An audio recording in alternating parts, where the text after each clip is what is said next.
welcome back to Real Seekers. I'm your host, Dale, and today's going to be actually a special treat. So, this is going to be a solo show. I'm going to put it out as a bonus. Essentially, it's kind of representing a fresh start for me here at RSM. As the listeners, some of the listeners will know, I just finished my cosmological argument as a solo series, trying to prove the existence of God as a solo show. And like I said, I'm trying to reach out to a couple atheists, either Val or Travis, and see if they're interested in doing a discussion show on that topic. But yeah, in terms of the solo shows, that represented the last vestige of my association with SNS, because the large bits of the cosmological argument I recorded, over the past 2 years, starting 2 years ago in the summer of 2019, while I was still at SNS and associated with that. And obviously with the SNS, the audience and stuff, I adopt a sort of a different, a rougher tone, sort of a overly bombastic and provocative tone. And you have to, I felt when I was there, I had to use the tough love approach. I had to kind of use overly bombastic rhetoric to overcome the fact that they were just very close-minded to anything that I would present. But yeah, like I said, now that that's over, finally I've put up every single solo show that I ever did on SNS is now officially recorded.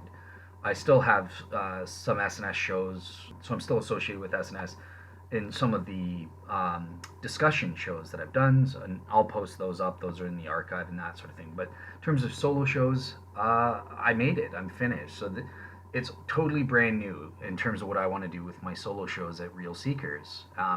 And in light of that, I want to start off on a fresh note. So I'm going to try my best. No more overly bombastic rhetoric. I'm solely focused on the Real Seekers audience now, and trying to be civil, totally civil, respectful, no overly bombastic rhetoric, treating atheist Christians the same, hoping that, I can help either of you guys and that you guys are open.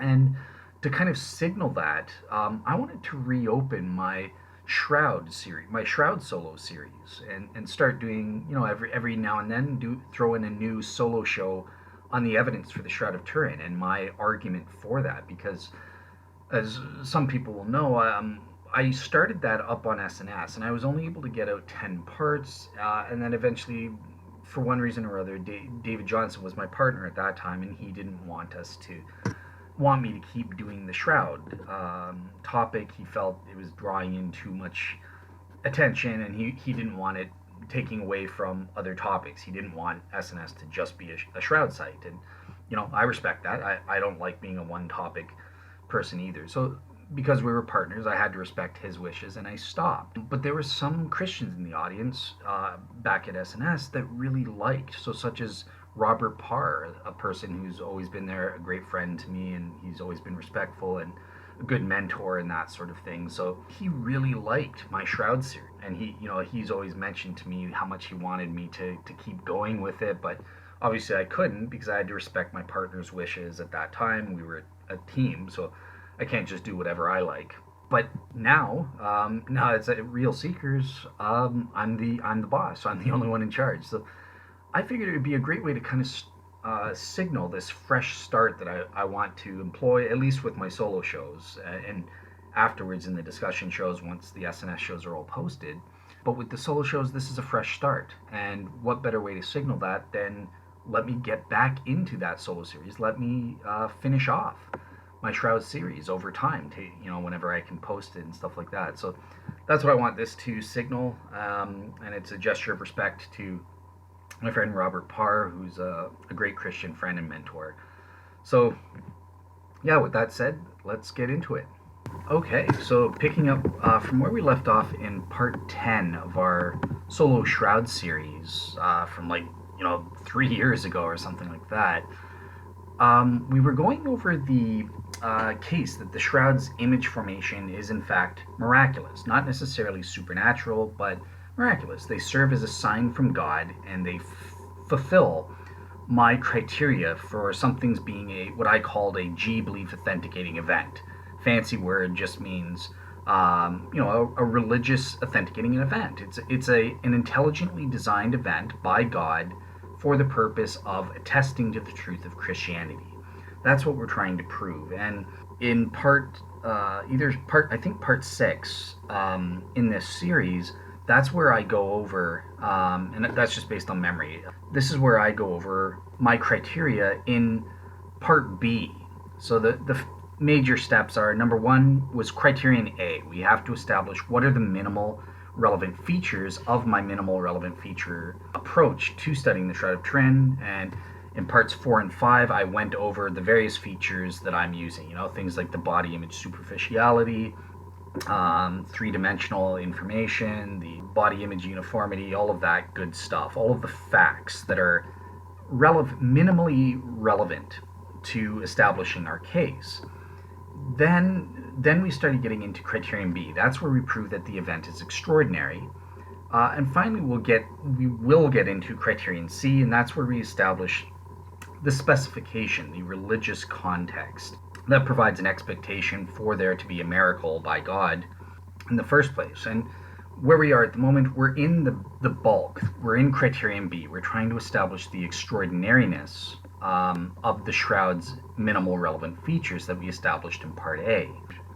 In order to do that, we're looking at mechanistic type arguments. So we're studying various ordinary naturalistic mechanisms that people have proposed. So we started with the traditional painting hypothesis by Dr. Walter Macron, and that was in parts 7 and 8, and we showed that has been scientifically falsified. That is extremely improbable and, in fact, impossible, scientifically speaking, to be true. We know for a fact, with absolute proof in the technical sense of the word, I would say, or at the very least as near absolute proof that scientific evidence and the test of scientific falsification can get us, that's false.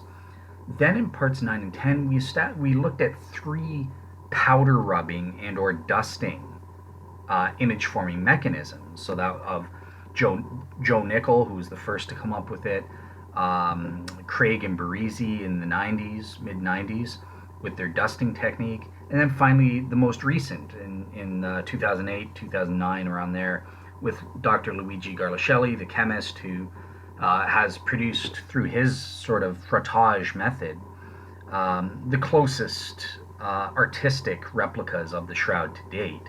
Although again, as we saw in parts 9 and 10, none of these techniques came anywhere close to reproducing or duplicating or providing even theoretical grounds for thinking that these methods could in fact reproduce all of the minimal relevant features, those physical and chemical characteristics of the Shroud that are minimally relevant to proving that it's a miracle of God.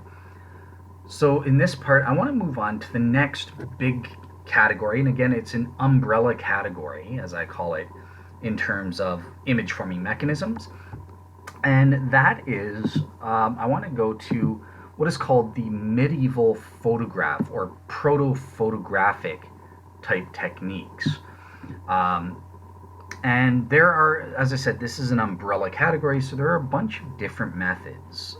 So the first one are the traditional medieval proto-photo type methods. So these were advanced by people like Lynn Piknett and Clive Prince, or the most famous advocate of this view is Nicholas Allen. He's the one that you hear about in his technique. He's the one that you hear about or see his pictures from his experimental results in all of the documentaries on the Shroud. And they did theirs in the 1995 and to 1997 in and around those dates. And Lynn Pickett, Clive Prince, they did their experimental results in 1994. There's also what's called the shadow technique. So that's a different method by Nathan D. Wilson, and that was in and around 2005. So we're going to take a look at that.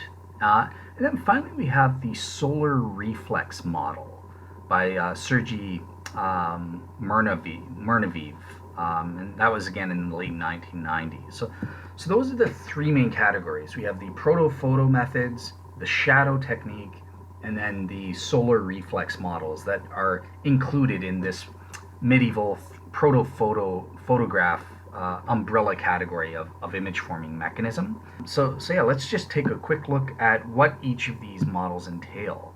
The first one is the straightforward proto-photo hypothesis, by both Lynn Piknett and Clive Prince, and then later on by Nicholas Allen. So what do they say? Okay, so this artistic technique, just to sort of summarize, there's obviously going to be differences between Piknett and Prince versus Nicholas Allen's experimental versions and that sort of thing. But in general, the Proto-Photo method or mechanism has the same basic procedural outline no matter who's doing it. So it's kind of a 6-step process to summarize. So step 1, look, there's a linen cloth that's treated with various photosensitizing substances in order to make the cloth sensitive, sensitive to light, like a photographic film is. And just so Piknett, for example, Piknett and Prince, they used solutions such as egg white and ammonia bichromate, whereas Nicholas Allen, he brushed the cloth with silver nitrate and or silver sulfate onto the cloth. So that's an example of these sensitizing solutions that they put on the cloth as part of step 1. Then with step 2, a body and or a statue was placed in the sunlight across from the linen cloth, which was stretched flat and placed in a dark room or cave several feet away from the body. At that point, a lens, being equidistant between the two objects, so it's the same distance from the body and the same distance from the cloth, is then basically put in place to focus and direct the sunlight onto the cloth itself, which has been doused in these photosensitive sensitizing solutions. And then step 3, the frontal image is captured first. Step 4, the setup was changed to capture the dorsal image second. Step 5, the setup was changed once again and redone to separately capture the facial and or the images that cannot be captured the first time. So there's kind of like a buffer zone, a redo to capture any mistakes that were missed the first time. And then finally, step 6 is that the cloth was then washed to remove any residual photosensitive or photosensitizing substances from the cloth itself after the images had become what's called quote-unquote fixed. So that in a nutshell is what the photo hypothesis is. Now, one just quick note here. As I said, I mentioned Nicholas Allen is really the famous one. He's the name that is always associated with this hypothesis. And it's just because his theory was given more attention due to the fact that Piknett and Prince unfortunately kind of tied their experimental results back in '94 with radical conspiracy theories on a historical basis. So, for example, they said, well, who is the Shroud Man? That's none other than Leonardo da Vinci himself. He's the Shroud Man. But of course, that's ridiculous. It's just historically proven fact that, yeah, it's uncontroversial. Everyone admits the Shroud at least dates back to the 1350s at the latest. A century before Leonardo da Vinci was even born or whatever. He was around the 1400s and that sort of thing. So it couldn't have been Leonardo da Vinci. So because they made that kind of ridiculous historical conspiracy theory and associated that became sort of associated with their technique. And on that basis, Nicholas Allen is taken more seriously, even though it's roughly the same method that they used. All right, great. So let's move on to the second image forming mechanism that fits under this umbrella category, and that's the shadow hypothesis by Nathan D. Wilson in and around 2005. So what's his mechanism all about? Okay, so Nathan Wilson, his shadow hypothesis is kind of an interesting take. It stems from Nicholas Allen's Proto-Photo method, and Nathan Wilson believed that Nicholas Allen's results using the Proto-Photo method through the use of sunlight reinforced his own notion about the shadow hypothesis. And he said, well, this absolutely proves that sunlight must have played a role in the production of the Shroud images. So he kind of claimed, quote unquote, look, both Nicholas Allen and I are both attempting to create a photo negative by means of sunlight. But Wilson's method has an interesting twist. So instead of the sunlight itself creating the images on the cloth, it's actually the opposite. So let me explain. So Wilson's method basically uses a raw linen cloth that is uniformly aged to simulate the maximum image intensity and color of the Shroud image as we see it. But then using a painted piece of glass where the painted image on the glass casts a shadow onto the cloth, directly proportionally with the density of the paint that is applied on the glass, then those corresponding areas on the cloth are thus protected from the effects of the sun beneath the painted image on the glass. And in effect, the use of this quote unquote shadow, the shadow from this painted piece of glass that's portrayed on the cloth, is not used directly to create the images. Rather, it's the sunlight affecting the rest of the cloth that's outside of the shadow and bleaching that unprotected bits of the cloth and making that turn white, leaving behind the colored or aged image that's consistent with the image on the painted glass. So it's, for lack of a better way of saying it, it's not exactly technically true, but it's the shadow that's creating the image, or rather leaving behind the colored image, while the sunlight's just turning the cloth whiter so that you can see the contrast between the image and the cloth. So the shadow protects the image, whereas with Nicholas Allen, it's the sunlight that's directly on the cloth producing the image on the cloth, and it's kind of the opposite. It's interesting. So yeah, some people have kind of compared Nathan Wilson's shadow technique as kind of like seeing a sculptor, right? They'll say, well, the sculpture's already there, I just need to remove the little bits. And in this way, the shroud images are already there,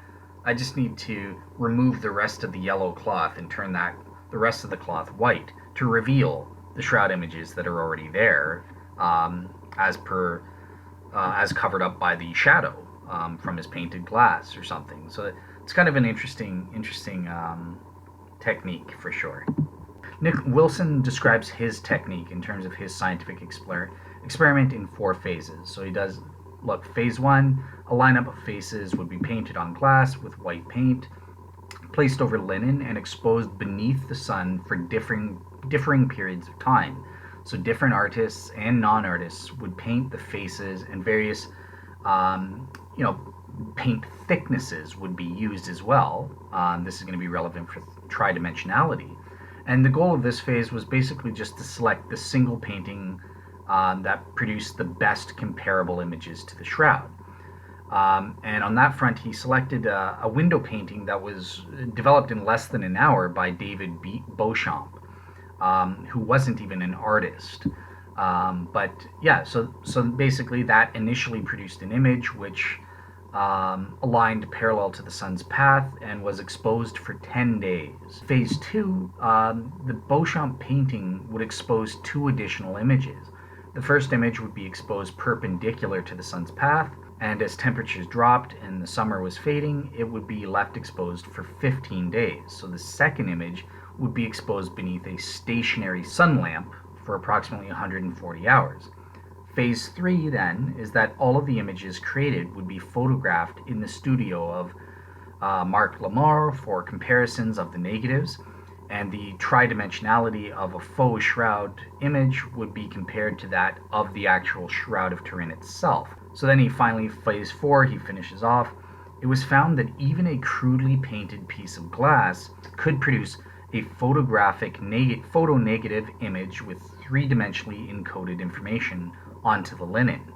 The images produced by the Beauchamp painting did not match the finesse of the Turin shroud, but nevertheless aptly demonstrated the viability of the technique if the painting were better produced or more comparable to the shroud, rather than a crude drawing painted in 1 hour or something like that. So yeah, and that's his image forming mechanism. And it's important to note that Wilson only created an image of the face. He didn't even attempt to create full body images. This is a common thing among shroud skeptics. A lot of times with artistic techniques, they don't bother. There's practical reasons for that. I mean, that's understandable as long as you can demonstrate your technique works. But nevertheless, there could be potential problems that are emerging if you're not reproducing the full images that might emerge, even if you could get a perfect face. And also, he never even attempted to recreate the shroud's bloodstain wounds or images. So again, he just relies on the traditional painting method, and we saw that didn't work, but we'll get to that when we get to the assessment. Okay, finally, The solar reflux radiation or reflex radiation model by Serge Mouraviev. Sorry, I can't pronounce that name, but okay. So Serge Mouraviev has come up with his own variation of the proto-photo type process in order to encode the body images on the shroud. Now, it's important to note that this theory, if you read my 300-page Shroud chapter from 3 years ago, there's a little bit of confusion. Is this an ordinary artistic method or is it an ordinary naturalistic method? And just to clarify, so the distinction between that, I at some points I had some confusion, but the clear distinction at this point is, look, ordinary naturalistic methods must involve a human body, either dead or alive, as a corpse or not, and the laws of nature operating the ordinary naturalistic mechanisms, things that are well established, currently well known, that sort of thing, that operating solely on their own merits without any divine or intelligent help or anything like that. Ordinary artistic methods involve, so they might not involve a human body or corpse or anything like that, either alive or dead, but they could. We saw with Luigi Gardacelli, he used a human torso to encode, or a human body, but not from the neck down, in order to encode some of his images. So artistic methods can employ a human body, but it's and the laws of nature, obviously, or naturalistic mechanisms. But in addition, they involve some kind of artistic input, an artist's intelligence, methods, techniques, or materials, or something like that. There's some kind of artistic input that's involved in addition to just positing a body or something. That's what distinguishes an ordinary artistic method using a body from a ordinary naturalistic method that postulates a body. And with this mechanism, it can straddle both ways depending on how you postulate it. So we're going to say that there could have been a medieval artist that employed a similar method here to encode the images on the shroud, even though for Mouraviev himself, he's an interesting case because he doesn't posit a purposeful artist making an artistic input in flipping the body over or to create these shroudman images. He says, no, it was Jesus himself, and the women put aloes and myrrh on him. And yeah, I'll explain the method in a second, but it happened naturalistically. There was no artistic input that was involved in the formation of these images of Jesus on the Shroud of Turin. It happened naturally. So under Mouraviev's thesis proper, this would actually be an ordinary naturalistic hypothesis in that category, not an ordinary artistic category. But I include it here because it could be, if we don't accept Mouraviev's historical views that, well, the shroud actually covered Jesus and it happened by accident or naturalistically and that sort of thing, we could posit an artist employing this technique on somebody else in order to create an image that looked like Jesus or something like that. So I hope that clarifies that. So let's get into his method here. So Mouraviev calls attention to three misleading presuppositions that he finds most pro-shroud experts assume when they're conducting their analysis of the various image-forming mechanisms. And he thinks that if we can eliminate these presuppositions, well, then we find that the problem of reproducing the shroud mechanistically through his process is not a problem. So what are these three presuppositions he's talking about? So presupposition one is that the images were produced by some chemical or radiant agent originating inside a body or from a body. Presupposition two, the images were formed while the body lay in the tomb in a supine position. And presupposition three, that both images, the frontal and the dorsal images, were produced simultaneously. So he's going to call into question these assumptions, or what he thinks are presuppositions of most pro-shroud experts. Once you get rid of that, then there's going to be no problem. Okay, so to rectify this deficiency, so what is Mouraviev's solar reflex radiation model? Basically, his method postulates that after Jesus, or the Shroud Man, he associates that with Jesus, interestingly, but we don't have to assume that, pretend it's just some Shroud Man or something. After he was killed, both he and the shroud cloth were covered in a mixture of aloes and myrrh, as, quote unquote, alloys in myrrh dissolved in oil or water have been known, from past time immemorial as moisturizers or antiseptics, together with a specially waterproofed shroud. Um, was basically the standard funeral kit for wealthy victims who suffered violent deaths in the ancient world. So then he goes on to say that, look, the body of Jesus would have been left out in the sun to dry after being coated with these alloys and myrrhs in this mixture, eventually being flipped over on each side so that the mixture could perform its function on both the frontal and dorsal sides of Jesus' body. And this in turn produced a hard crust, which would have remained intact for at least 2 days.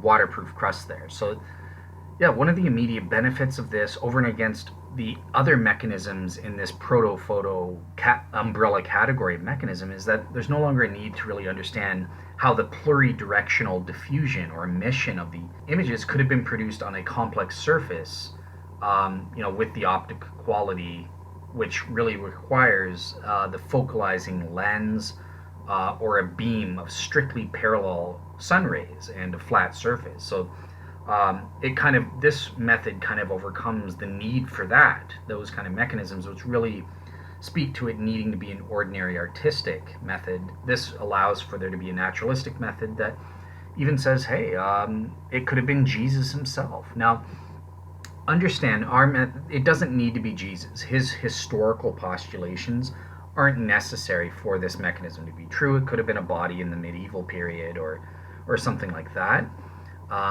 But obviously there are hints like who's flipping over the body, how long does it have to be out in the sun. We'll get into all these because that might hint that it would have to be an ordinary artistic mechanism. But yeah, I'm sort of treating it as both and here. It could be an ordinary naturalistic mechanism in the way that Mouraviev himself postulates, and he goes on to give a further historical claim that person was Jesus when it happened. Or it could be an ordinary artist doing stuff with a human body, a dead human body, to create the images in this way or something like that. So yeah, either way, in a nutshell, this theory really entails that the double image on the Shroud of Turin was formed by solar rays reflected by the damp, shining body that was immersed in these alloys and myrrh solution, and then that the sun rays went through the translucent shroud and immediately intercepted by the damp inner side of the cloth. That's what created the images when the rays hit that. So that's his thing. So let's get into a quick analysis then. Okay, so how do these proto-photo category mechanisms work? And actually, I'm going to change the name of this because they're not all proto-photo techniques. So I should have called it these sunlight-derived models or sunlight-based models, which include under its umbrella category proto-photo techniques, shadow techniques, as well as solar reflex techniques. So yeah, I'm going to change the name of the category. Overall, it's sunlight-based models. Okay, so just to make it easier as I'm going through this. So how do these models overall handle the first minimal relevant feature? Remember, that's the high resolution and as well the photographic negative and or quasi or semi-photographic negative nature and image diffuseness categories of features. Well, I think on this in this front, we have to give it a check. All the techniques are able to account for photographic negativity feature and or the quasi-negative photographic feature. As well, I think that they would account for the image diffuseness pretty well. However, in the negative form, in terms of the high resolution, there is a question with Nicholas Allen's Proto-Photo photographic technique, because these images actually produce images with a superior high resolution than seen on the Shroud of Turin. It's too good. It's too photographic, and thus, quote unquote, according to the experts, quote unquote, look, Allen's results, which have the actual realism of a modern day photograph, can be easily distinguished from the Shroud image. Consequently, some might judge this item to be inconsistent with the Shroud image. So that's a problem there. The proto-photo methods produce images that are too good. They're too highly resolved when compared to the Shroud of Turin and fail on that basis. Okay, what about the second minimal relevant feature? That's the category of the body image uniformity. How do these mechanisms perform on that front? And remember, there are various aspects here. So in the first place, in terms of the uniformity issue with the shadow hypothesis mechanism, the performance of that has been totally unproven as of late. So we just have no details to confirm or not that it does produce body image uniformity. At the moment, there are no empirical proofs that it does, and there's no mention in Nathan Wilson's article about this feature at all. So, and on a theoretical basis, it seems like it would be questionable at best as to whether it could or not fulfill the body image uniformity in terms of the intensity of color. The uniform density would probably be a workout and that sort of thing, but and as well substance uniformity, because there's only one substance, a painted piece of glass, so it would check on that front. And then there's cylindrical uniformity, but that's not a minimal relevant feature, so we won't get into that. Next, in terms of the Proto-Photo and solar reflex methods, so these ones fail in terms of body image uniformity because they involve sunlight reflecting off a real human body. Both of these mechanisms posit the use of a human body, living or dead, to encode the images. Therefore, we get dual substances, hair, and skin, and sunlight does not reflect off of human skin and human hair in the same way. Now, obviously, with Proto-Photo methods, they might posit the use of a statue, and in that case, then they solve that problem in terms of substance uniformity, the mechanism operating uniformly, encoding mechanism operating uniformly over differing substances. So if your Proto-Photo method posits a statue, then check on this front. But the solar reflex one just fails on this because sunlight doesn't reflect off skin and hair in the same way, and therefore they wouldn't be encoded onto the shroud in the exact same way. Now, furthermore, the Proto-Photo method specifically, they can explain the maximum uniform densities aspects of the shroud, but they cannot inherently explain the uniform intensity of each fibril. Remember, each thread is made up of 200 to 300 fibrils, and each fibril is so small, so tiny, smaller than the diameter of a human hair. And these are all colored individually with that straw yellow color, body image color, and they're colored to the exact same intensity or degree. So that's what body image uniform color intensity means. And STURP photographer and expert Barry Schwartz, he notes that, look, there's obvious signs on these techniques of what he calls quote-unquote shadowing effects on Nicholas Allen's images particularly. Those are the ones that he studied, but any and all such Proto-Photo methods would produce this. Any photographic process would produce these shadowing effects. And further, there's also bright spots where the image intensity does not match the rest of the image, such as with the nose, for example. In that case, yeah, these methods fail. Now, in terms of the solar reflex model, because they don't posit a vertical body or statue, but it's lying down in a supine position like Jesus in the tomb or something like that, this possibly could eliminate the shadowing effect objection if we use the solar reflex model. So potentially the solar reflex model could explain the uniform intensity of color and avoid the shadowing effects issue. Yeah, so that's it on this. Next, with the third feature, minimal relevant feature, is the tridimensional information, or the 3D data encoded on the shroud. All methods fail to encode the subtle 3D information as seen on the shroud's frontal image. So in the first place, all of the Proto-Photo methods, they inherently employ frontal illumination, which is unable inherently in the technique itself to quote-unquote reproduce the subtle, lighter and darker areas of the shroud that can be correlated to distance between a body and a covering cloth. STURP scientist Dr. Alan Adler, he kind of bluntly stated that the Nicholas Allen Proto-Photo image, as well as any and all other Proto-Photo proponent images, is quote-unquote an albedo image and will fail a VP8 image analyzer test. The word albedo is derived from the Latin albedo, or whiteness, or reflected sunlight. Furthermore, other STURP scientists have also calculated that the image on the shroud was formed at a cloth-to-body distance up to approximately 4 centimeters. So anything beyond 4 centimeters away from the cloth, imaging did not occur. That's the case with the Shroud of Turin. But these proto-photo methods posit way more distance than 4 centimeters. So that's inconsistent with the three-dimensional information that only encodes data that was 4 centimeters or closer to the cloth at the time of encodation. Utter failure for these proto-photos on that front. This is especially the case because this method entails the cloth being stretched flat and placed 14 feet away from the body.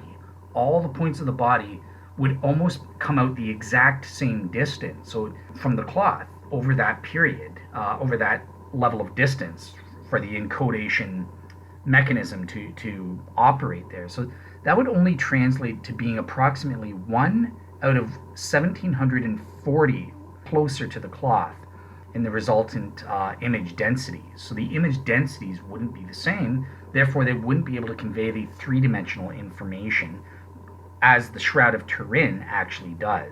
And that would be represented by a VP8 image analyzer. It wouldn't be able to detect or produce a 3D effect at all if this technique was used to create the shroud. Now with the solar reflex model, on the other hand, it doesn't suffer from this distance distortion issue because they actually postulate a close contact between the cloth and the body within 4 centimeters. In fact, they posit Jesus in the proponent of this, Serge, actually posits Jesus.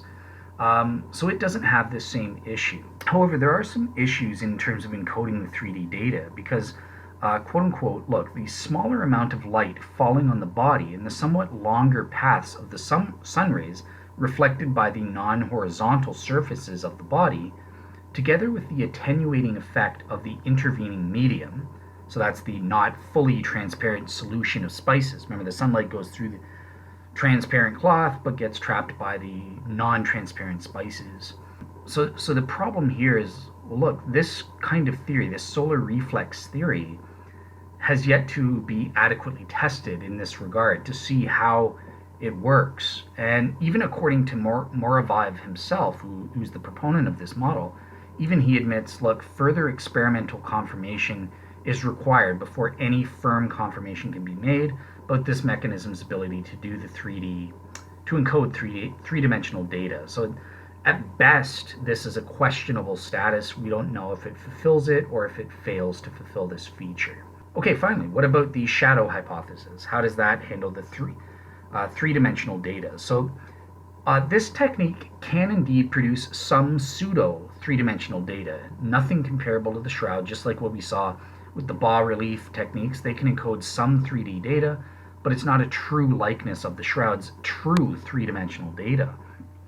But nevertheless, yeah, this method depends on the ability of a medieval artist or an artist to paint a piece of glass using traditional painting techniques onto a piece of glass this time instead of directly onto the shroud in a direct proportion to create the three-dimensional effects, or the image densities would correspond to a three-dimensional body as seen through a VP8 image analyzer or the like.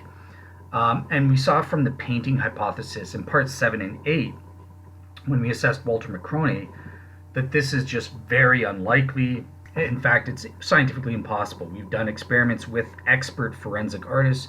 We've given them the benefit of certain anchor points to help them create the three-dimensional effects of the shroud. They all failed. They could not reproduce the true three-dimensional data that is seen on the shroud. So since the shadow hypothesis is the same as the painting hypothesis in this respect, it's an utter failure. All right, cool. So let's move on to feature number 4. How do they perform, the sunlight-based models perform on this front? Okay, so in terms of the fourth category, or minimal relevant feature, how do these sunlight-based models perform on that front? And firstly, starting with the proto-photo mechanisms, these mechanisms utterly fail. They are totally inherently unable to account for the shroud's vertically mapped wrapping distortions. And this is due to the simple fact that, well, look at what the theory says. It's postulating a cloth that's stretched out flat vertically, and as such, there is simply no geometrical interaction between the cloth and a body that can even possibly be translated into wrapping distortion information, because there is no wrappings at all, right? It's got a body 14 feet away from a cloth stretched out flat and a lens in the middle. So there is no interacting of light with a flat cloth. There's only interacting with light in terms of the flat cloth. It's not like having a bas-relief wrapped or a body being geometrically wrapped in the cloth and therefore interacting with the cloth at the time of image encodation. That can result in some wrapping distortions. Although obviously those wrapping distortions are judged not to be able to match the shroud's strictly vertical wrapping distortions that have been scientifically proven. But yeah, in this case, with proto-photo methods, there just is no wrapping distortions encoded whatsoever, because a proto-photograph of a bas-relief or a statue, just simply put, cannot achieve the subtleties of actual wrapping distortions of a shroud cloth being wrapped around a body. Additionally, there are other aspects with this feature. So if you remember, there was no contact zone. So we have full-length continuous images of the body images, including in no contact zones, where areas where the shroud would not be touching a body if it were wrapped up in a shroud. And yet body images are in these areas as well. Wrapped naturally, I should say, without any external pressure or pressing down or something like that, so that they touch. Then these are non-contact zones. And with the proto-photo methods, there are multiple gaps or shadows within the body images produced by these types of methods, such as the rib cage, all the way from the rib cage to the upper legs on Nicholas Allen's image, for example, when you take a look at what he's got. Also, there are areas of what are called quote-unquote washout. That's what scientists call it, such as with the tops of the feet, which appear to be much brighter than other body parts. Or remember, I mentioned Barry Schwartz talked about this up in body image uniformity. They're much brighter, and he attributes this to a shadowing and or a washing out effects. And that's because of the strong directionality of light, which is inherent to these types of methods. So here's what Barry Schwartz says in his own words regarding this problem. Quote unquote, Allen's photographs contain strong directionality of light. Proto-photo methods, all proto-photo methods suffer from this. This is obvious from the deep shadows cast on his subject by the strong overhead sunlight he used to create his images. They are clearly seen in the eye sockets, under the nose and chin, and below the hands, that it is unlike the shroud and with the shroud images, which demonstrate no directionality of light whatsoever. It is further confirmed by the washing out of detail in certain parts of the body image, most notably the tops of the feet, which received far more light and cumulative exposure than the rest of the body, relatively speaking. Proto-photo methods utterly fail in terms of all the aspects of this feature. They can't explain it. So, okay, great. Well, what about the solar reflex model? How does that perform on this fourth minimal relevant feature? Well, on that front, it performs much better. Remember, it's basically a supine body wrapped in the cloth itself, and then sunlight shines through and causes it. So it doesn't suffer a lot of the problems with the proto-photo theory, but nonetheless, there are problems here, because number one, there are no scientific experimental verifications that have been able to confirm the theoretical speculative fulfillment of these shroud image aspects by this method. So this theory really postulates a body draped naturally in the shroud as the sun rays shine down on it and reflect the body's quote-unquote horizontal planes, or more exactly the planes of the body, which were roughly perpendicular to the solar rays. So at a purely theoretical level, it seems that this technique seems to suffer problems. It seems to fulfill it, although there might be a problem with the non-contact zones, unless you postulate some kind of external pressure presses the cloth in all areas to complete continuous full-length body images. But we'll get to that more when we discuss direct contact theories in a future show. Okay, what about the shadow hypothesis? So this is a questionable status for the solar reflex. What about the shadow hypothesis? Well, the shadow method can readily account for the full-length continuous body images, just as the painting image can, right? Because you can paint the full-length body images hypothetically onto a plate of glass that you're encoding on there. Just because their own experiment just did the face doesn't mean that hypothetically a medieval artist couldn't have produced painted full length body images. However, there is an issue here because it requires a piece of glass to be painted using a traditional painting technique. It therefore inherently can't account for the vertically mapped wrapping distortion because once again, like with the Proto-Photo methods, there's nothing wrapped in a shroud. There is no body wrapped in a shroud, therefore no wrapping distortions. And trying to say, well, maybe a medieval artist, without even having any clue about such things existing, was able to paint vertically mapped wrapping distortions on this piece of glass using traditional painting techniques or a paintbrush. It has been scientifically proven impossible. We just don't have the hand-eye brain coordination to do it, as proven by scientific experiments with forensic artists and that sort of thing. So yeah, it's practically speaking impossible that this shadow hypothesis, even if it can account for the full-length continuous body images, the no body side aspects, and the quote-unquote non-contact zones. Obviously in this method there are no non-contact zones, just like with the proto-photos, because there's no contact at all. It's just the sun rays beaming on an object and then transferring to the cloth or whatever. But the solar reflex model is questionable here. The other two fail. The minimum relevant feature 4.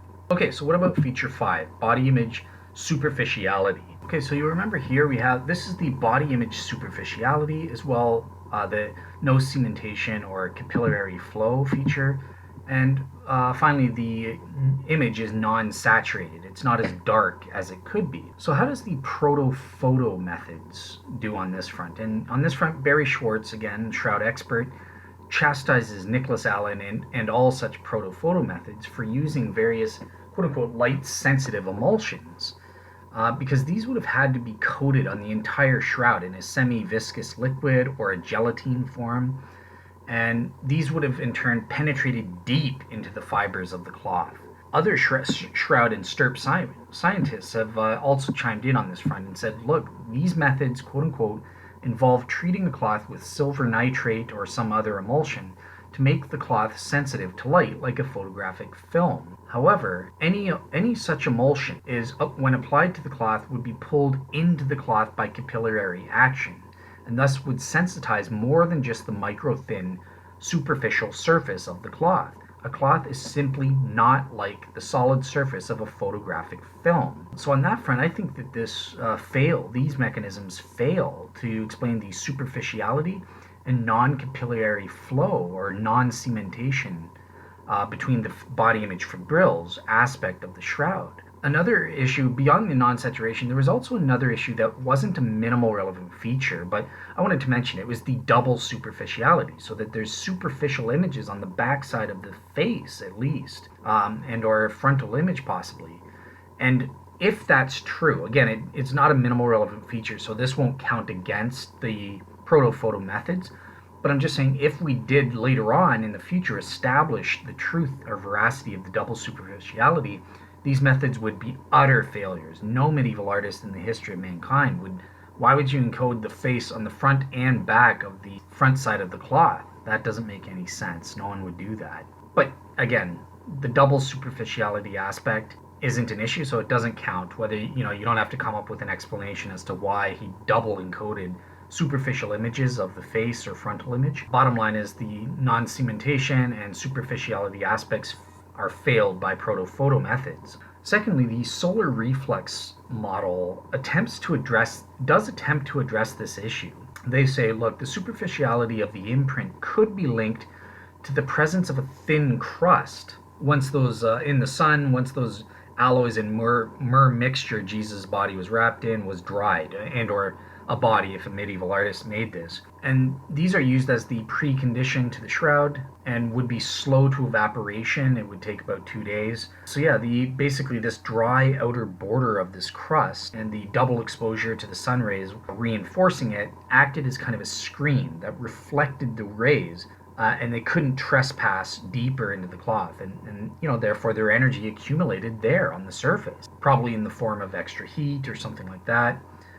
So while the liquid solution on the damp inner side of the crust, located just above the level of the innermost fibrils, would have catalyzed the liberation of this energy, and then therefore the degradation by it of the fibrils that were caught between the dry and the damp parts of the mixture. It claims to have a way of accounting for the body image superficiality here, as well as the non-cementation or capillary flow. But I would just say, look, even if we concede this very ad hoc and speculative hypothetical situation, even if it was true, there would still be scientific proof to see some evidence of cementation or capillary flow between the fibers on the shroud. So it's kind of similar to one of the direct contact theories by Dr. John German, who postulated pre-soaking the shroud prior to covering it with the body. So yeah, it would still, the solar reflex model fails the non-cementation or non-capillary flow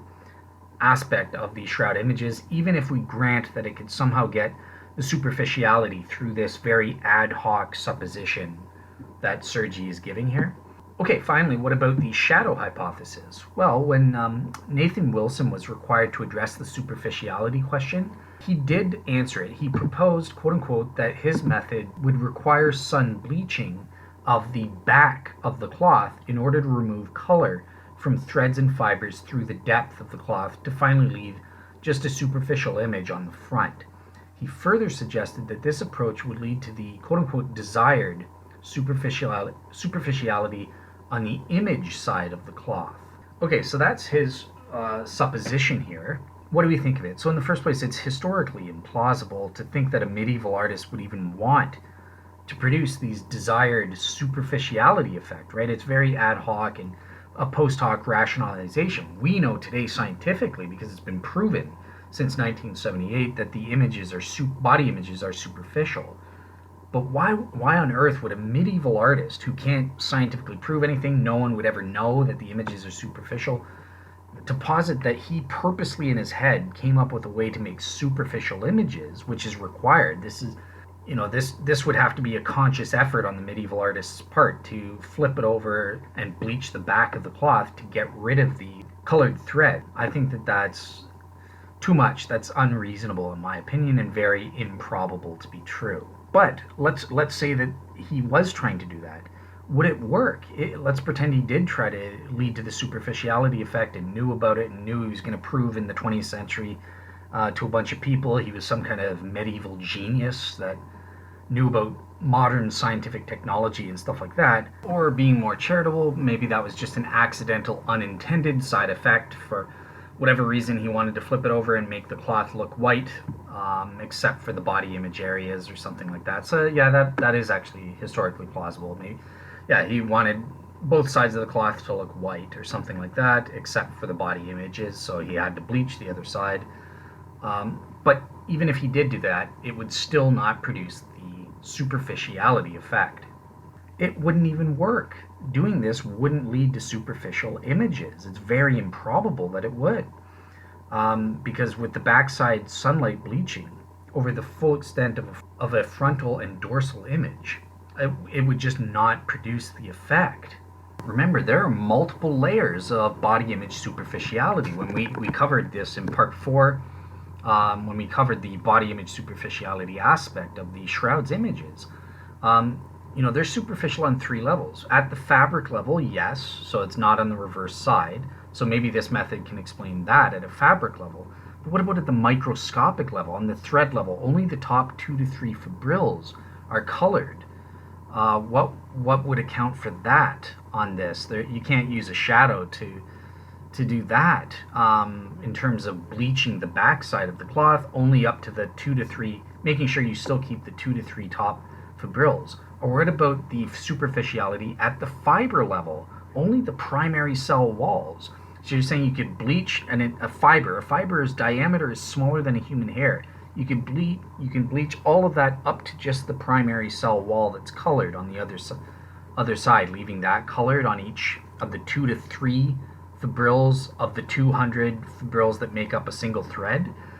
That's scientifically impossible or very improbable given this method. And same in terms of double superficiality, again, not a minimal relevant feature, but even Wilson himself mentioned that his method inherently cannot account for this aspect if there is indeed double superficiality. And he just says, look, for right now, it's not established minimal relevant feature, so I don't need to discover how to place a superficial image on the reverse side of a cloth. Essentially, with superficiality, the shadow hypothesis utterly fails. The technique proposed is totally historically implausible, and even if it were the case, it wouldn't scientifically result in the superficial results that we see with the shroud, so it utterly fails on this part. Okay, what about feature number 6? How do the various sunlight-based models perform on that front? Okay, so feature 6 had 3 aspects. So the non-decomposition, the anatomical accuracies, as well as the counter-feature anatomical inaccuracies, and then features related to the blood stains. So I'm going to try to combine anatomical accuracies and blood stains quickly, but just looking at the no decomposition in the first place. So all types of mechanisms can account for this feature, right? Because Proto-Photo methods, well, even if you're using a human body or a real human corpse, it's not touching the cloth, so we wouldn't expect to find sufficient amounts of decomposition or putrefaction liquids on the shroud, so check. Solar reflex model, same with the shadow hypothesis. It's a painting glass and the shadows on the thing, so check. Now the solar reflex model could postulate the removal of the body quickly before sufficient amounts of decomposition liquids started forming on the shroud where they would have been detectable. Or maybe it used a statue or something like that if you want to change up the theory a little bit. So it just depends. So I'm going to assume check mark on the no decomposition or no putrefaction liquids in sufficient amounts on the Shroud of Turin. So a check on that front. Now what about the anatomical accuracy? So on this front, again, you have to rely on some sort of traditional painting method. If it's an artistic method, or in the case of the solar reflex model, because it's postulating a body and or Jesus' body, it would be a naturalistic direct contact method. And we'll get into problems with direct contact later on when we get to ordinary naturalistic mechanisms. But yeah, with the Proto-Photo thing, that postulates painting, right?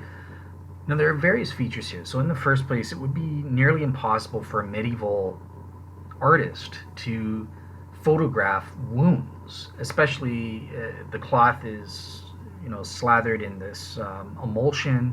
But yeah, it would be impossible to image wounds 14 feet away through light, right? Because sunlight, again, reflects differently off of blood compared to skin. So you would have issues there, right? So it wouldn't be able to account for the wounds or the blood, the swollen cheek or stuff like that. Even if you used a real human body, let alone using a sculpture, that's even more implausible because we know historically, even from the Renaissance period, how poor the understanding of anatomy was. We've got visual depictions of what actual medical experts at the time drew in their medical textbooks. And I named it in my parts 7 and 8 shows on the painting hypothesis. I mentioned a couple of these forensic texts from those times, and they're horrible. So there's no way a medieval artist could make a sculpture that's anatomically accurate like the Shroud. Even if you used a real body, those anatomical features wouldn't reflect the sunlight to the same degree and therefore be encoded. Plus, there's invisible wounds here, so it only shows up with modern scientific technology UV light, right? So if you're painting on the blood, let's say there's serum retraction rings around the blood stains. There's also fine invisible scratches that no human artist could actually paint on with a paintbrush or some other technique. And they're totally invisible to the naked eye. Only with UV fluorescence lighting do we see them today and know about them at this point. So that's very unlikely to be painted on. As well, there's no smearing or damage, even at a microscopic level, of the Shroud's bloodstains, and there's no body images encoded underneath any of the bloodstains. It's perfectly cut off.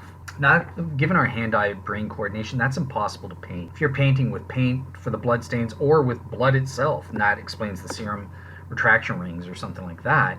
Still doesn't explain the invisible scratching, but it would be impossible for you to, at a microscopic level, terminate the body images precisely at the blood images. Or because there's no body images under the blood, it implies that the blood images were formed first and then the body images encoded.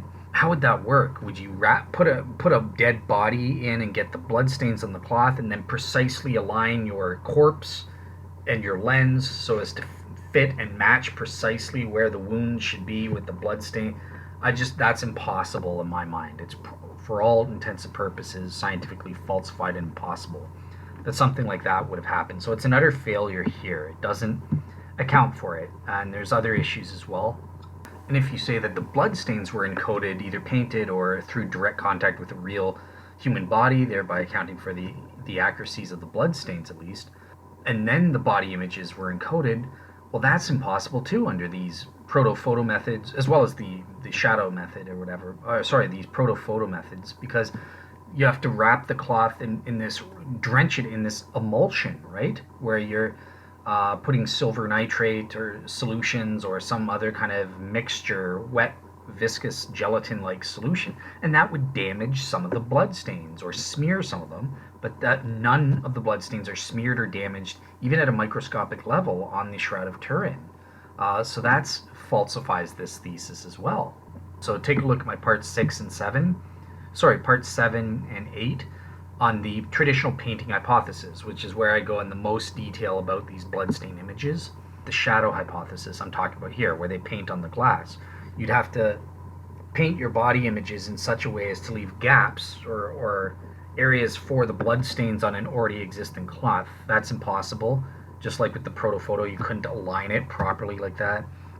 And if the blood stains were painted on afterwards, well, that wouldn't remove the coloring in either the Proto-Photo type or the shadow hypothesis. So either way, it's impossible to have no body images underneath the blood stains with these techniques. Now the solar reflex model, now we come to that one. So this one does posit an actual human torso, so that hypothetically through direct contact, if that could work, and it doesn't, we'll see what the problems are with direct contact theory, naturalistic theory for encoding the bloodstains. But for the moment, even if we could account for that, and that's why there's no body images under the bloodstains, it would still be questionable. There would still be some smearing and that sort of thing. Again, we'll get into that in the direct contact theories. But the main thing I want to say here is, look, once again, the human body in this hypothesis is coated in myrrh and alloys. It's not like it's just myrrh and alloys being placed beside the body, which is what a lot of pro-shroud scientists say, because there wasn't enough time to coat the body. But he's smothered in it, a highly implausible scenario. Again, if it's a statue, how do you get those realistic wounds, scratches that fool dozens upon dozens of modern medical and forensic scientists? That's impossible in my mind, or extremely improbable, especially if it's a statue. But even if you have a body, the body would be smothered in these myrrh and alloys mixture, and that would distort and prevent all of the anatomical accuracies that are encoded on the Shroud of Turin to be encoded onto the cloth. So it couldn't be. You couldn't account for the anatomical accuracies with the solar reflex model, even supposing it was Jesus himself with the wounds and all this stuff. This hypothesis couldn't explain the encodation of all of those anatomical accuracies. And there's also problems with the bloodstains being directly deposited or encoded through a pure direct naturalistic direct contact thesis. And we'll get to that later on when we cover the direct contact thesis. For right now, I'm going to leave that a mystery, but just understand there are more problems regarding the bloodstains and direct contact.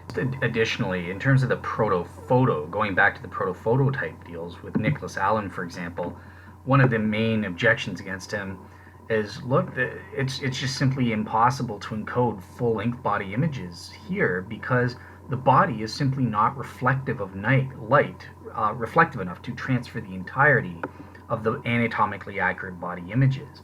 Now, to rectify this issue, Nicholas Allen suggested, well, what if we painted the body in various reflective paints?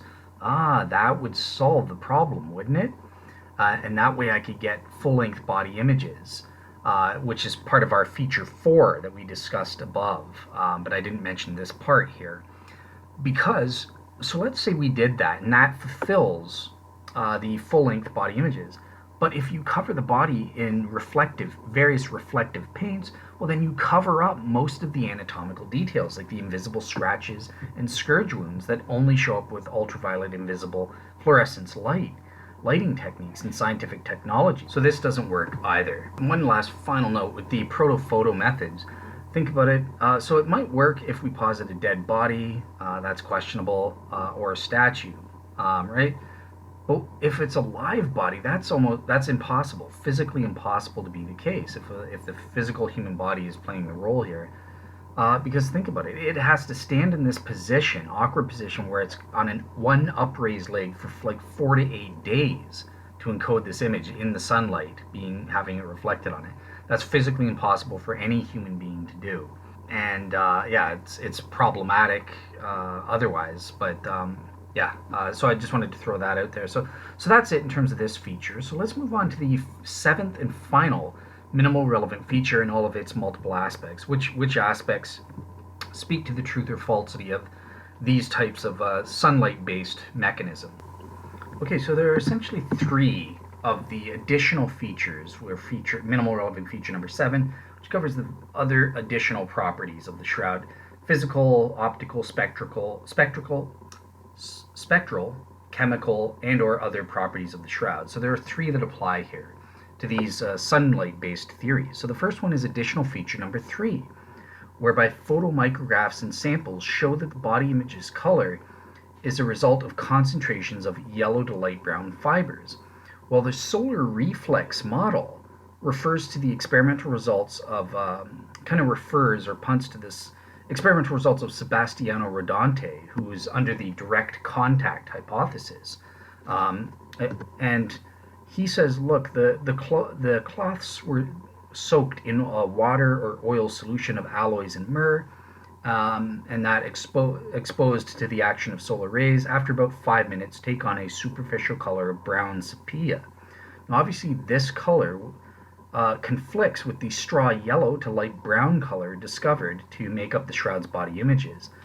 So to counter this objection, basically Serge, the guy who makes up the solar reflex model, mentions that the quote-unquote nature and stability of this color has not been addressed by Rodante, which kind of implies that he's saying, well, maybe over time the color changes and lightens up to be like what we see with the shroud.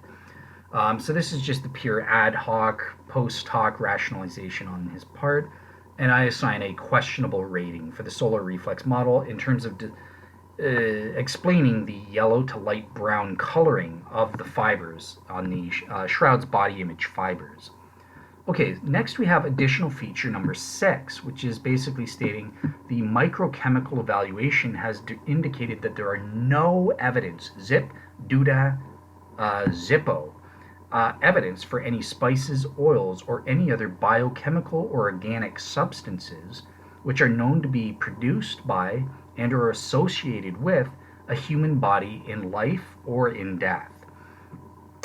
So basically, the solar reflex theory, again, if you're postulating that there's a dead corpse and or it's Jesus himself, and you're preparing that in ancient times with myrrh and alloys, the body, putting it in the cloth, and this theory can postulate this, right?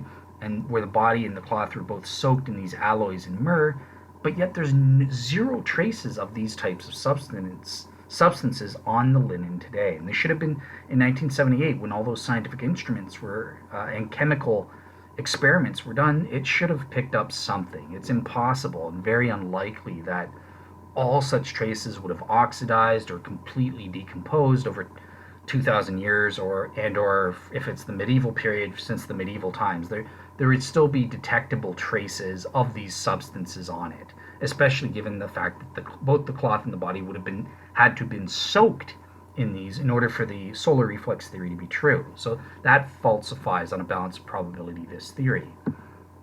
Finally, we have additional feature number 7, the fact that there are no there are no, this is a fresh start, no more rhetorical lines. So basically feature number 7 says there are no detectable traces of photosensitizers related to silver salts and or silver nitrate emulsion. So this scientifically rules out and falsifies Nicholas Allen's specific approach. And his approach is really the only plausible one today, because the solution given by the others, Piknett and that don't work. They don't produce the images properly. Whereas silver, the photographic process using silver is really the best. It's the primary light sensitive material that's used in the Proto-Photo method by Nicholas Allen, the best component of this thing. But yet, STURP scientists investigated this and searched for this compound specifically using detailed spectral and chemical analyses, and not 1 ounce, not one trace was found. So, according to the proponents of this theory, Nicholas Allen, all the silver must have been removed during the fixing process.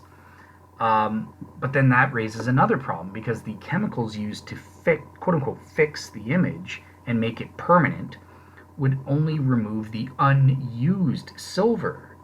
That's what they postulate here. So there would still be plenty of silver remaining where the body image areas are, right? So that's what fixed the body images. So the silver would be fixed in the body image areas. But yet there's no silver, not even in the body image areas, so that falsifies Nicholas Allen's suggestion. Now, similarly with the Piknett and Prince Proto-Photo method, where they theorize scorching the cloth to get rid of any of the unused photosensitive solutions that they proposed. No, obviously that's historically ridiculous. They proposed the use of ammonia bichromate, which is historically ridiculous, to cover a body or something like that, and to cover the cloth, burial cloth, in that kind of solution. Like, a medieval artist wouldn't have thought to use that at all, that ammonia bichromate. So it's historically implausible, I should say. But even if they did use this, there are similar problems as to with Nicholas Allen's, because their proposed photosensitive solutions, again, it's highly unlikely that they would have all completely decomposed over time or oxidized, and yet they still remain in sufficient quantity to allow the body images to be visible to us today.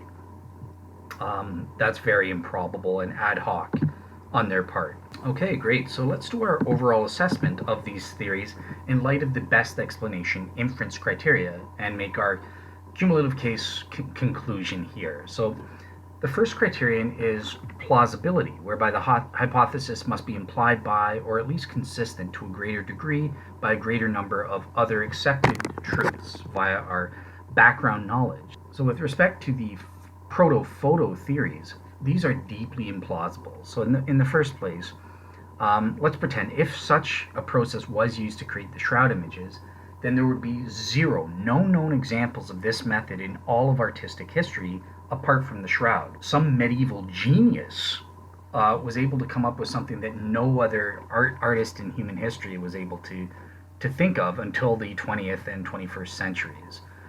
So that's, practically speaking, implausible right there. Furthermore, Nicholas Allen, he tries to argue that the raw materials to produce photography not only existed in medieval times, but that a medieval photographer created a light-sensitive emulsion, coated it onto a linen cloth, and exposed this medieval quote-unquote film to sunlight using a room-sized camera obscura. So camera obscura, that's another name for the technique of proto-photography. And then also put a body, live or dead body, and or statue hanging in front of its crystal lens as the subject matter. So then Allen goes on and says that such a technique dates as far back as Plato, who postulated about shadows on cave walls and what they represented. There is a crucial problem with this type of argument, and that's the fact that no such techniques, historically, if you actually look at PhD historians, no one ever utilized a lens until the 1550s, 200 years after the proven uncontroversial provenance of the Shroud of Turin in the 1350s. And it was a mathematician who first just suggested replacing the simple hole with an actual lens. So remember, a crystal lens is necessary for the Proto-Photo methods to work, and nobody even before the camera obscura method just used a hole in the wall. Now, what's more, all these types of methods necessarily entail using technology and techniques that we know historically were not available until the 19th century. Historically impossible that a medieval artist could have used it. So, for example, with Piknett and Prince's Proto-Photo method, they've been described. Even a fellow proto-photo theorist, Nicholas Allen, cuts them up and says, well, look, they gave a mismanaged experiment based heavily on a standard 19th century recipe that is impossible to have existed in the 14th century. So therefore, right away, historically, we know that their method couldn't have been the method the medieval artist used to make the shroud, hypothetically. So he goes on to say that their use of ammonium bichromate entails using a solution that was simply unheard of at the time the shroud was alleged to have been made in the medieval period.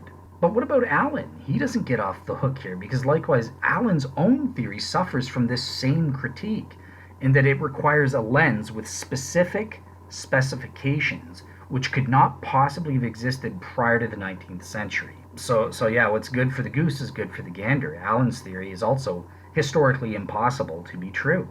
A medieval artist could not have adopted his method. It requires a crystal lens to even work. It could not.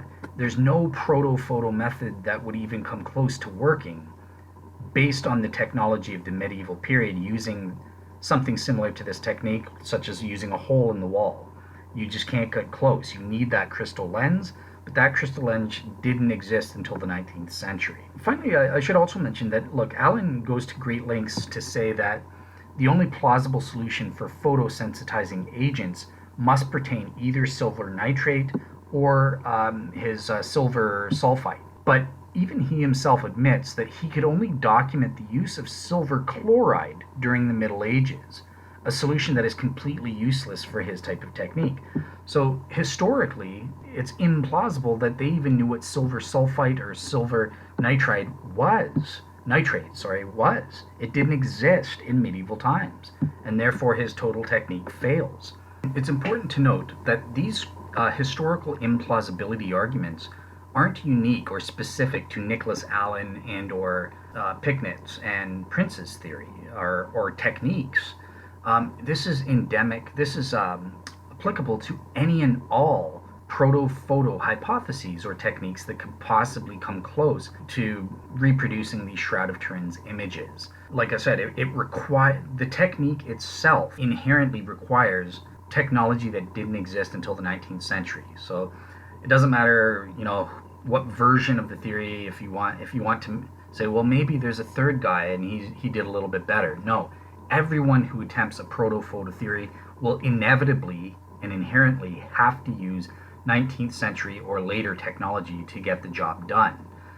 They can't use the technology that was historically available in the medieval period in terms of the camera obscura method to produce images. It's just inherently impossible in the technique itself. So it's not just specific to Nicholas Allen or Piknett and Prince's methods. It's the general proto-photo hypothesis itself that suffers this criticism from historical implausibility. Okay, what about the solar reflex model? Well, this likewise suffers from both a practical and theoretical implausibility, because there are no other burial shrouds that have ever produced similar images to the shroud. So there's this natural uniqueness, despite a sufficient natural opportunity for such methods to have been duplicated in other ancient burials. Again, Serge himself says this was common practice in the ancient world. Whether that's true or not is beside the point. He thinks it is. And look, there are no other duplicates. The shroud is totally unique. We would expect dozens and dozens of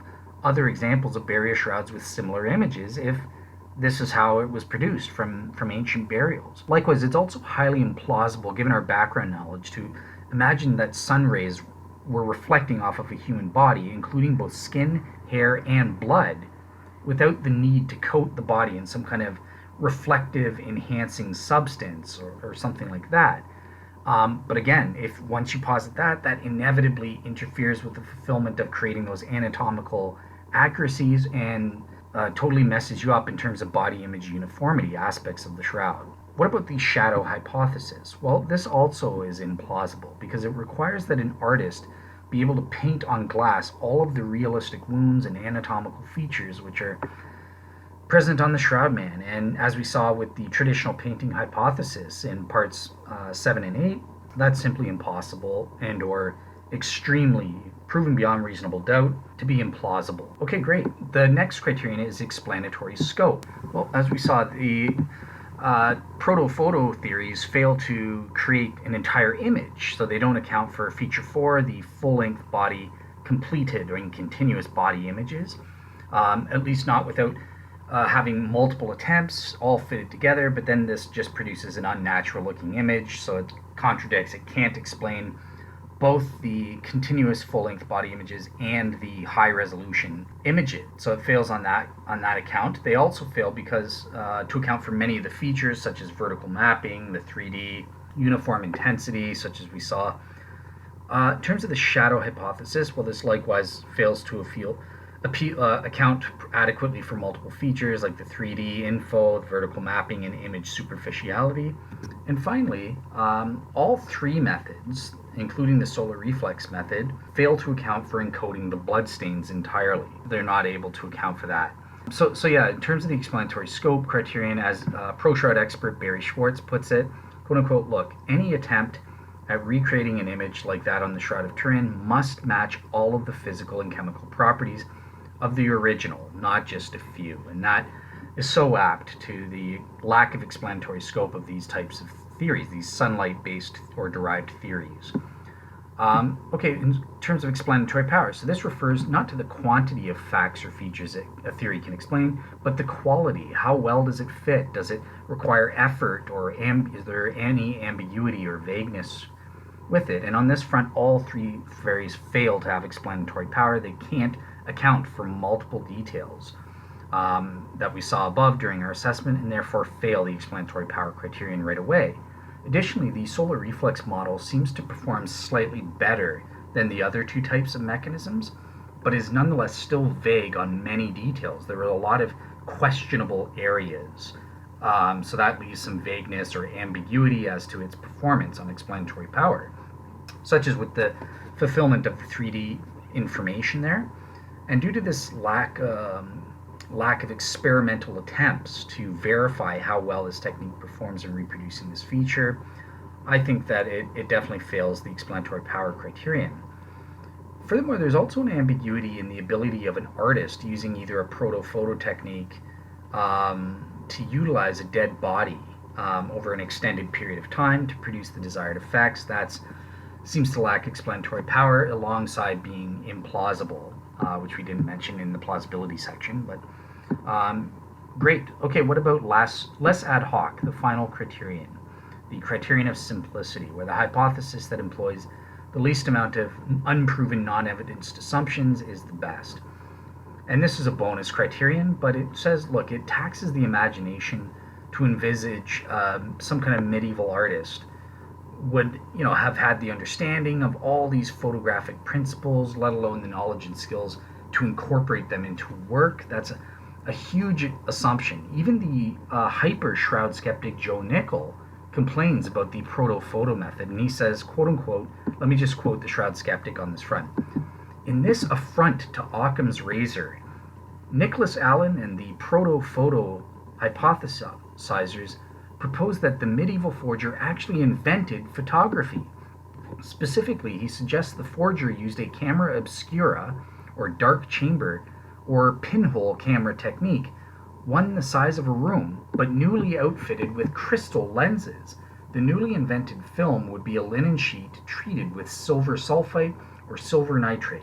Although no silver was ever found on the Shroud, Allen rationalizes it could have been, for some reason, undisclosed, washed off with urine. The subject would have had, he goes on, the subject would have had to have been an immobile figure, hanging in the sun in such a way that light struck it equally during morning and afternoon for several days. After several days of this, the forger would have an image he could then paint on with tempera paint to produce blood on the various wound sites.